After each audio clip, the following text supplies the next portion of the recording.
Internacional Cristalina Georgieva, como siempre hubo un mensaje protocolar, un mensaje de circunstancia, sin decir demasiado, por parte del Fondo Monetario. Esto va dentro de las reglas, dentro de los usos y costumbres del organismo para esta clase de encuentros, pero vamos a tratar de saber en qué punto está la cosa y para eso lo consultamos al ex representante argentino ante el Fondo Monetario, Héctor Torres, quien ya tiene la gentileza de atendernos. ¿Qué tal, Héctor? Buen día, ¿cómo estás? Hola, buen día, Fernando. Gracias por invitarme. Bueno, en principio me ¿Aló? gustaría ¿Me escuchás? preguntarte, Sí. a ver, vamos a tratar Sí. de escucharte un poquito más alto, porque te estamos escuchando medio lejos. Te preguntaba, digo, Sí. ¿en qué punto de la negociación estamos hoy, ¿no? ¿En qué punto, cuán cerca o cuán lejos del acuerdo estamos hoy? De acuerdo a las declaraciones de ayer de Georgieva, es difícil desentrañar eso. El gobierno insiste en que solo le falta el moño, y larga permanentemente expectativas positivas, que yo supongo que salen del gobierno esas expectativas, pero ayer fue un comunicado cortés, nada más. Claro. Yo estimo que no debemos estar lejos, pero evidentemente el problema fundamental no es el tiempo, no es un problema de tiempo de negociación. Yo estoy seguro que el problema fundamental es la política cambiaria y cómo se va a flexibilizar la política y cuándo y en qué forma el fondo va a apoyar esa flexibilización. Yo creo que ese es el tema fundamental de discusión en este momento. O sea, ¿cuándo se levanta el cepo sería discutir la política cambiaria? ¿Si No, antes no o después de solamente las elecciones? cuando se levanta el cepo, yo no creo que el fondo, yo no creo que, más allá de yo no creo que el fondo esté pidiendo un levantamiento del cepo inmediato, no lo creo, como tampoco creo, mejor dicho, estoy seguro, de que el fondo no está pidiendo una devaluación, porque una devaluación por sí misma no arreglaría el problema de una apreciación del peso, porque no garantiza que el peso no se vuelva a apreciar si seguimos con una política cambiaria de cambio fijo o semifijo, como es este deslizamiento Claro. del 1%. Lo que es muy probable es que el fondo esté diciendo, bueno, ustedes tienen que ir a una política cambiaria más flexible que evite, que primero que facilite la acumulación de reservas, que evite una cuenta corriente negativa como la que tenemos y que evite una apreciación cada vez más marcada del peso. Digamos que esa, y el gobierno, como sabemos, no quiere mover esa política hasta después de las elecciones, con lo cual yo creo que ahí está el tema más sensible políticamente, o sea que no es un tema de tiempo. Yo creo que si hubiera un acuerdo en eso, el programa lo tenés en una semana. Me parece que el problema es simplemente que, digamos, no se ponen de acuerdo en eso, probablemente el gobierno tenga muchas expectativas sobre la presión que puede hacer la administración Trump sobre el fondo, que por lo pronto no se manifiestan. Bien, allí la expectativa es desmedida, digamos, está el gobierno de algún modo sobreactuando el apoyo y la sintonía que tiene con el gobierno del Trump en lo que hace específicamente este tema. Mira, yo no me animo a decirte que lo está sobreactuando, tiene grandes expectativas. Trump es una persona con una personalidad totalmente transaccional. No entra en ningún tipo de compromiso si él no recibe algo a cambio. Bien. Y lo estamos viendo con cosas muchísimo más graves que en la Argentina, como por ejemplo lo que está pasando en Ucrania y con sus socios europeos, y lo que pasó con México y Canadá. De modo que yo te diría que yo no creo que la simpatía que debe sentir por Milei, la motosierra que Milei le puede regalar a Elon Musk, yo no creo que eso garantice en lo más mínimo un cheque viniendo de Trump o del fondo.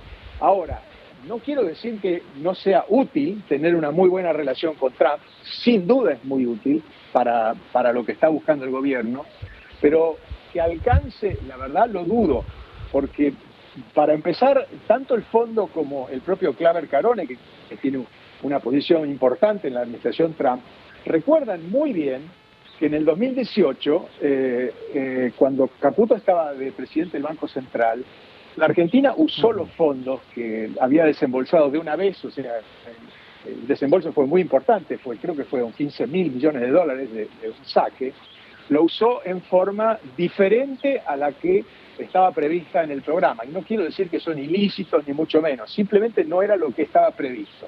Y eso evidentemente los enojó. Como ustedes saben, hubo muchas críticas sobre eso que pasó en ese momento.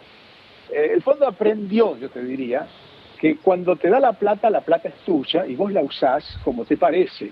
Después ellos protestan, patalean, te amenazan con terminar el programa, pero todo termina en un waiver. Lo aprendieron también, lo confirmaron también con Massa, que también hizo lo que se le dio la gana con la plata que le mandó el fondo. Con lo cual, yo dudo en este momento que el fondo esté tan dispuesto a desembolsar 12.000 millones de dólares para que el Tesoro rescate letras intransferibles del Banco Central, de hacer se los pase al Banco Central, y el Banco Central los pueda usar en el mercado de cambios para sostener un tipo de cambio que no solo el fondo, sino mucha gente considera que está muy apreciado del peso. Por eso, a ver, ¿de cuánto podría llegar a ser el primer desembolso? ¿No? Lo van a hacer en etapas seguramente. Se había hablado de 5.000 millones, podría ser. ¿Y cuándo, no? Para que se cumplan las condiciones. Lo que el fondo pide, vos hacías hincapié en la acumulación de reservas. Para eso habría que eliminar el dólar blend, eliminar las intervenciones en el mercado de cambio también. Claro, bueno, yo no quiero especular sobre cifras, pero yo te diría que para mí sería una gran sorpresa que hubiera un desembolso de 10.000 o 12.000 millones de dólares de una vez. Mucho menos si no hay un cambio en la política cambiaria. Lo que yo estimo, pero no sé si el gobierno está listo para hacer eso, pero las especulaciones eran de que se estaba hablando de pasar de un crawling peg a un crawling band, es decir, en vez de un deslizamiento prefijado del 1%, establecer una banda que se vaya ensanchando mes a mes, de a poco, para llegar finalmente a una flotación sucia en un tiempo. En el medio seguramente el fondo va a poner plata, para ayudar que esa transición no sea traumática, y una hoja de ruta que la gente entienda. Ahora, yo no sé si el gobierno está listo para hacer eso antes de las elecciones. Yo no te puedo decir eso, la verdad que no. Todo parece indicar que no están listos. Allí aparecería un riesgo, ya que mencionas las elecciones, digamos que ese plan, aún saliendo bien, ese plan de salir del crawling peg del 1%, pasar una banda de flotación que nos lleve finalmente en algún momento a una flotación administrada, digo, sí. El riesgo de ese plan es que haga en algún momento subir el dólar y con ello la inflación, algo que el gobierno desde luego no va a querer que pase en la previa a las elecciones. Ese sería el riesgo. Bueno, lo que pasa es que ese riesgo no lo vas a eliminar simplemente manteniéndote atado al crawling peg del 1%. Porque vos fijate, hablando de ese riesgo, todo el mundo asume, yo creo que con razón, que el gobierno no quiere cambiar la política cambiaria, valga la redundancia, antes de las elecciones. Pero que después de las elecciones puede haber un cambio. Si todo el mundo estima que en octubre, hasta octubre esto sigue, pero después de octubre no, lo más probable es que antes de las elecciones ya haya mucha inestabilidad cambiaria. Y si el gobierno no tiene munición para pararla, probablemente fuerce algo. Digamos. O sea que ese riesgo existe porque en realidad existe la apreciación, no porque el fondo te esté pidiendo una banda. Bien, está claro, está claro. Y además también con el paso del tiempo, mientras se mantenga esa apreciación, se va gestando una expectativa de devaluación, ¿no? De algún modo o de otro, mientras se sepa que no se va a tocar nada hasta las elecciones, la expectativa de devaluación se va gestando. Bueno, es que todo lo que no es sustentable en algún momento no se sostiene. En algún momento deja de ser sustentable, se transparenta eso. O sea, ese riesgo existe simplemente porque lo ves. Y la discusión esa de si el peso está apreciado o no está apreciado es una discusión absolutamente anodina. Cuando vos miras la cantidad de gente que va a hacer compras afuera, que pasa las vacaciones afuera, la impresión que tienen los turistas que vienen a la Argentina. Yo conozco gente que va a la Argentina, lo primero que me dice está todo carísimo. Lo único barato es el dólar. Entonces voy a decir, bueno, ¿se puede sostener eso? No hace falta leer un paper, no hace falta leer algún informe de Wall Street o nada por el estilo. Por eso, digamos que el presidente sacó ese editorial largo y muy técnico para explicar que tiene 4 patas, mueve la cola, ladra, pero no es un perro. Bueno, está bien, a mí no me convenció. Bien, vuelvo al tema del monto. Este número de 12.000 millones de dólares que circula, circula por supuesto en términos de trascendidos, podría ser menor o podría directamente no ser.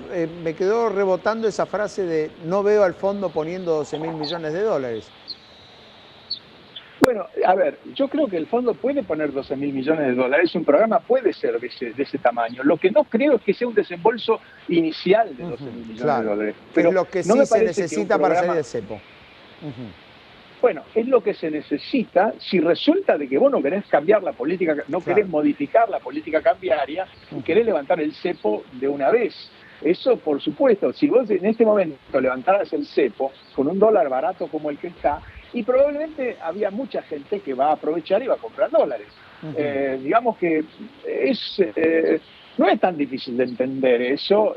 Yo creo que el fondo lo sabe, por eso quiere ayudar, pero tampoco quiere financiar un tipo de cambio que a todas luces no se va a poder sostener mucho tiempo más.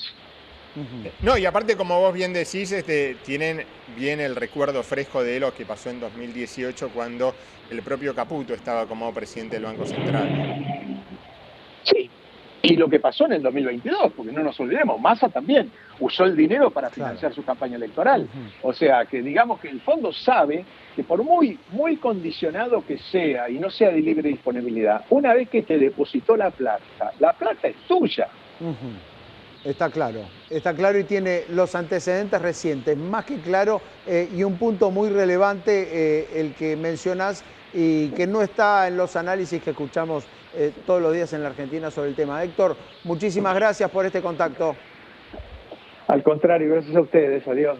Héctor Torres, ex representante argentino en el FMI, explicando un poco cómo es esta dinámica del acuerdo, ¿no? Que más allá de los tiempos, de las formalidades y más allá de que, por supuesto, Javier Milei mañana se saque una foto con Donald Trump o que ayer le haya regalado una motosierra de adorno a Elon Musk,